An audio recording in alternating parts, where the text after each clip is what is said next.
on now, you remember that mess that you were dealing with. You remember them crying times that you wanted to wake up and get on out of that place. You saw so much hell going on. Come on now. Come on now. You remember them times. Yes, Jesus. Thank you, Jesus. When you had to get loaded in order for you to feel good. But now, you don't have to get loaded no more because God gives you so much joy that you ain't got to be loaded. It's automatic in you. Thank you, Lord. You ain't got to go look for nothing to get you high. God automatic make you high. Oh, Jesus. Whoa, whoa, whoa, whoa. So the joy of the Lord is in my soul. So guess what? You know one thing? When you start feeling the goodness of God, and you feel how God has brought, how far God has brought you from, and took all the things away from you that was holding you down like chained up like a dog. Chained up like you was in jail. And God said, I'm going to set you free. But some of us still need to be chained up because we don't realize that we're free. Oh, come on. That's a word. Some people need to be still chained up, but don't realize that they're free. Ooh, Jesus. Come on, y'all. You got to realize one thing. You got a God that you can count on. The people in that world ain't got nothing they can count on. They're trying to make it work. They're trying to rob one another. They're trying to kill each other. They're trying to sell their borders to one another. They're trying to rob and kidnap one another. But all you have to do is serve God. Serve God. Whoa, whoa. Yeah, you're right about that. You said a word. Hold up. Big word. Serve God. And all the things that you ever want, God got it for you. So you. Now I sold drugs and I try to get my cars my way.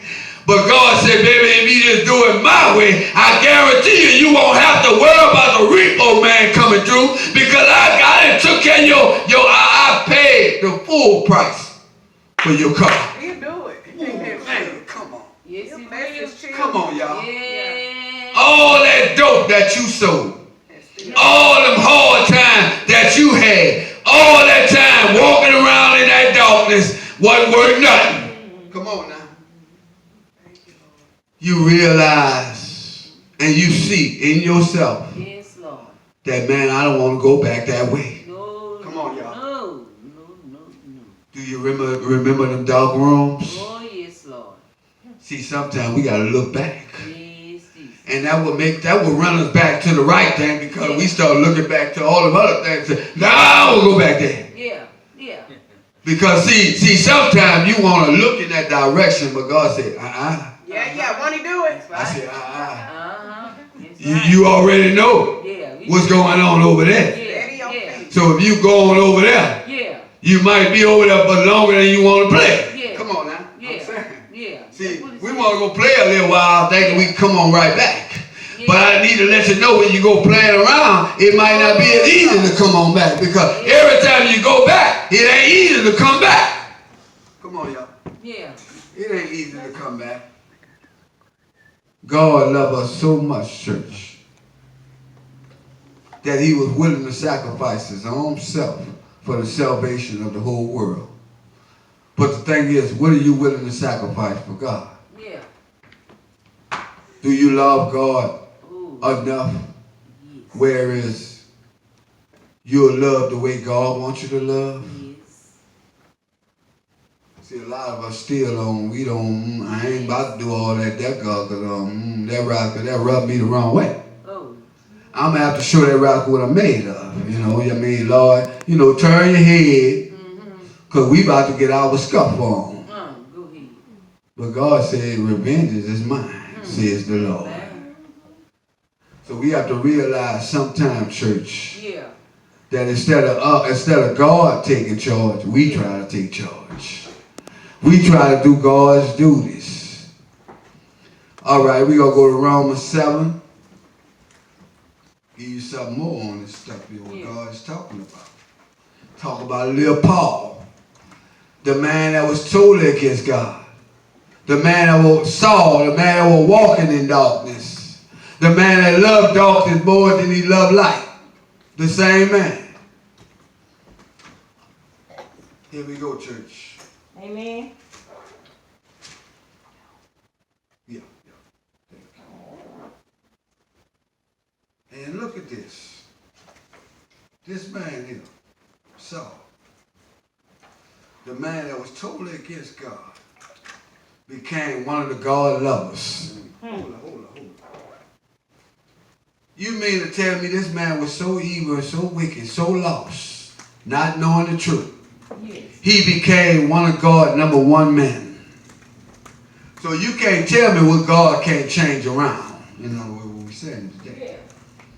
See, God can change around anything he decides to change around. Yes, he can. But that's what I love about him, church. Anybody? And look what he said. Look what he said. We about to get somewhere today.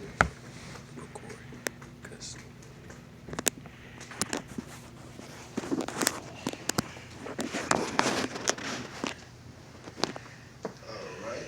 Y'all ready? Let's say amen. Amen. For we know that the law is spiritual, but I am carnal. Yeah. Come on, y'all. So under sin. All right. For which I do. I do. I allow not. For what I would, that I do. But what I hate, that Come on do with I. it now. Paul is saying the things he hates to do, he wind up always doing. That's crazy there, y'all. How could you hate something and wind up always doing it? Because you realize that you're not as powerful or as clever as you think you are. Yes, yes.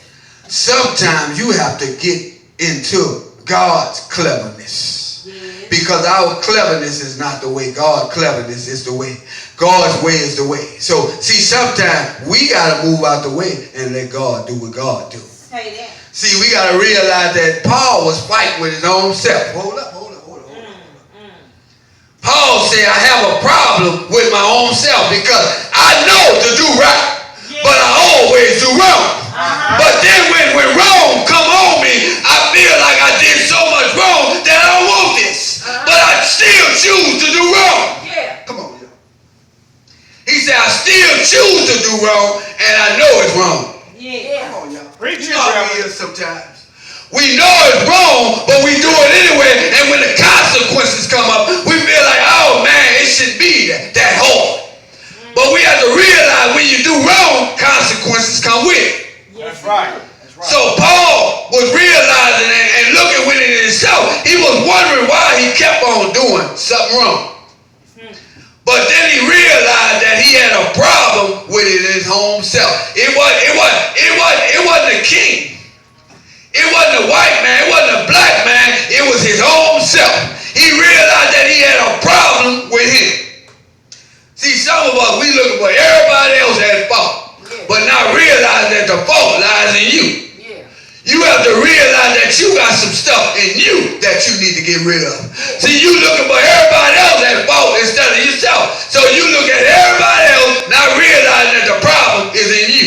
The problem ain't in them because the Bible said what they follows a man, it ain't what goes in a man, it's what's already in a man. Yeah. Yes. Come on, y'all. I mean to tell you, the Bible said you already got some stuff in you. Yes. And it ain't about that person convincing you because that person can't make it in because you already got some stuff in the way of that. So we have to work on the stuff that's in us in order